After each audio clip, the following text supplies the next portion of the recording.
ഇതാണ് വീട്. എങ്ങനുണ്ട്? കൊള്ളാം, നല്ല സൗകര്യമുള്ള വീട്, എനിക്കിഷ്ടമായി. എന്നാ ഹാജിയാരോട് ഇതങ്ങ് എഴുതി തരാൻ പറയാം. മാഷ മുറിയാൻ കാണിച്ചത്. തമാശ പറഞ്ഞ പിടിച്ചില്ല. ഇതാണ് ഇവിടുത്തെ ഏറ്റവും നല്ല മുറി. നല്ല കാറ്റ്, വെളിച്ചം, പോരെങ്കിൽ അറ്റാച്ച്ഡ് ബാത്റൂമും ഉണ്ട്. ഇവിടെയാണ് ഞാൻ ഡെയിലി എക്സസൈസ് ചെയ്യുന്നത്. അതുകൊണ്ട് മാഷക്ക് ഞാൻ ഈ മുറി തരൂല. ആ മുറി മാഷക്ക് ഇഷ്ടാവും. മനസ്സിലിരിപ്പുള്ള ഈ കാണുന്ന ജനാലകൾ തുറന്നിട്ടാ കാണാം കണ്ണത്താത്ത ദൂരത്ത് പാടശേഖരങ്ങൾ. രാത്രിയിൽ നേർത്ത നിലാവെളിച്ചം. മനസ്സിന് പ്രയാസം തോന്നുമ്പോഴൊക്കെ ഞാൻ ഈ ജനാലകൾ തുറന്നിട്ട് അകലങ്ങളിലേക്ക് നോക്കി നിൽക്കും.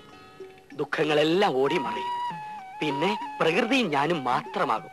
ദാ നോക്കു മാഷേ. അല്ല, വയലില്ലെങ്കിലും വെയിലുണ്ടല്ലോ. അതുകൊണ്ട് ഈ മുറി ഞാൻ മാഷക്ക് തരൂല്ല. മാഷയുടെ മുറി ഞാൻ കാണിച്ചു തരാം. ദാ ഇതാണ് മാഷയുടെ മുറി. ഏകാന്തതയുടെ